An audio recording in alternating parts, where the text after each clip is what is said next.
Mateo 24, versículo 7, dice que habrá hambrunas, pestilencia y terremotos en diversos lugares. Si Dios me trajo a casa para el cumpleaños de papá, entonces ¿por qué lo dejó volar a Londres? Te quiero. Te extraño, pequeño.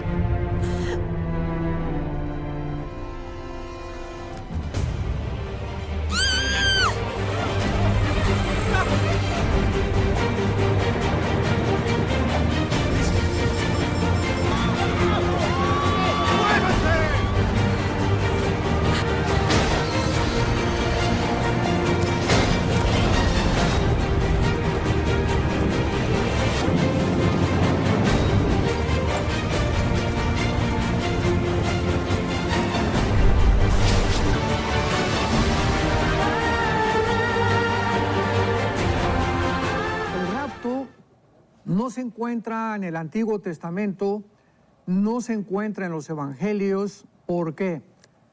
Porque en la primera carta a los Corintios, capítulo 15, versículos 51 y 52, tenemos que cobrar conciencia y entender por qué es una doctrina tan controversial.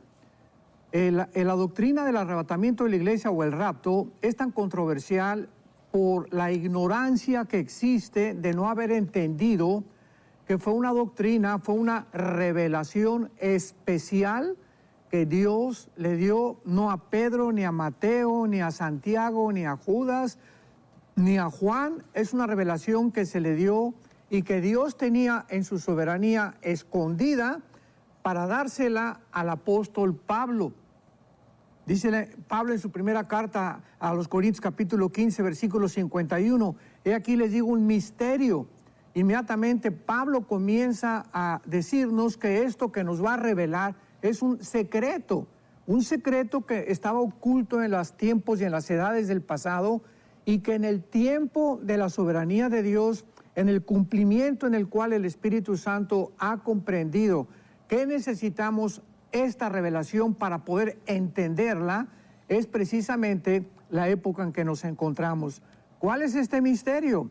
Que no todos vamos a morir, que no todos dormiremos, pero todos seremos transformados.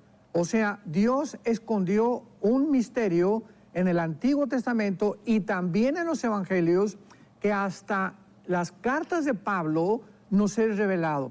Que va a haber una generación, y esperamos que seamos nosotros, los de esta generación, que no vamos a gustar lo que es morir.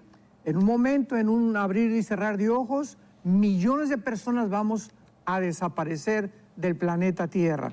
Entonces, por tratarse de un misterio, y aproximadamente que nos encontramos desde el 1948 a nuestros días, desde que Israel regresó, Israel tenía que regresar para que pudiéramos nosotros comprender que realmente de los últimos tiempos estamos desde los apóstoles, porque en Hechos capítulo 2, cuando el apóstol Pedro viene el Espíritu Santo en Pentecostés, les dice: esto es escrito en los postreros días.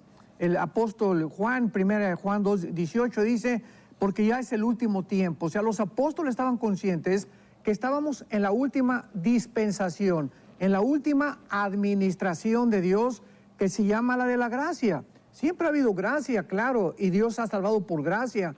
Pero ¿por qué se llama la dispensación de la gracia? Porque Cristo hace su aparición, que no hizo en el Antiguo Testamento, para borrar completamente, erradicar de nosotros el pecado, porque el que ha muerto ha sido justificado del pecado. Por eso se llama que la ley vino por Moisés, Juan 1:17, más la gracia por Jesucristo. Entonces, esta es la época en la que va a terminar en 2000 años. Estamos ya más cerca de lo que nos imaginamos, y el rapto es una de las doctrinas que es una esperanza. Los cristianos no estamos esperando al anticristo, estamos esperando la manifestación gloriosa y la aparición bienaventurada de Jesucristo en los aires, donde nos va a tomar. Entonces es importante que comencemos a entender esto, que por eso no se había predicado a principios del siglo el rapto, ni en el siglo pasado, porque Dios le plació comenzar a destapar estas doctrinas que están en la Biblia. Desde que se escribió la Biblia, ahí está lo que Pablo reveló. Pero el entendimiento de todas estas cosas lo estamos teniendo en nuestra generación.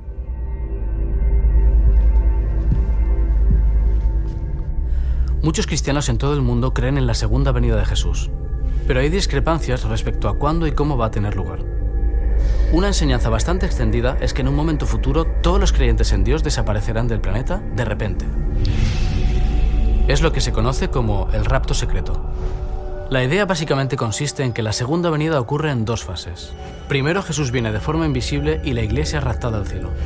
Y 7 años después Jesús vuelve a la tierra con poder y gloria. En ese momento surge el anticristo, se produce la gran tribulación y los que quedan en la tierra tienen una segunda oportunidad para arrepentirse. Entonces Jesús vuelve definitivamente junto con la iglesia raptada 7 años antes. Esta teoría, que aparece en películas, libros y novelas de todo el mundo, tiene una inmensa aceptación. Incluso puede resultar curiosa, pero ¿tiene respaldo bíblico? En la Biblia no aparece un rapto como tal. Cuando en 1 Tesalonicenses 4 dice que seremos arrebatados, lo emplaza después de la venida de Jesús en gloria y la resurrección de los muertos, no antes. En todo el Nuevo Testamento se describe la segunda venida, la resurrección y la ascensión al cielo como el mismo evento. Esa es la clave.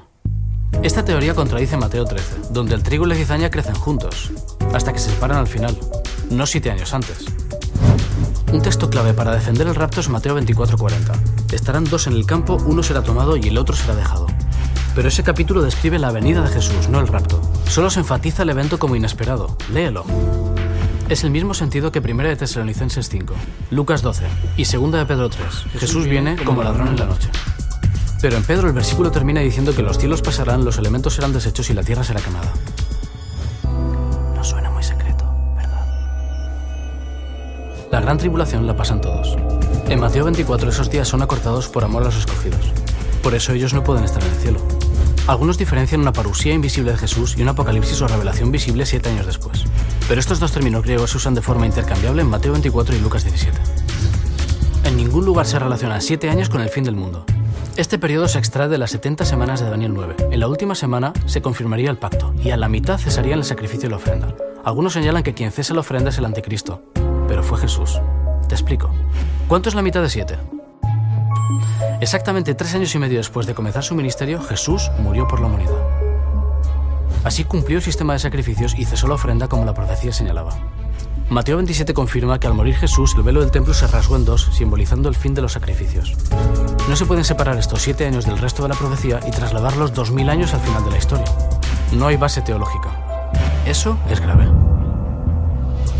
Por último, esta propuesta implica que la profecía que originalmente se refiere a Jesús se aplica al anticristo. Y eso es aún más grave. La esperanza en la segunda venida es la esencia del cristianismo. Jesús volverá un día a buscarnos, así lo señalan cientos de versículos. No permitas que una idea popular distorsione la realidad del regreso visible, glorioso y triunfante de Jesús, poniendo punto final a esta historia. Y como siempre, recuerda, la mayoría puede estar equivocada.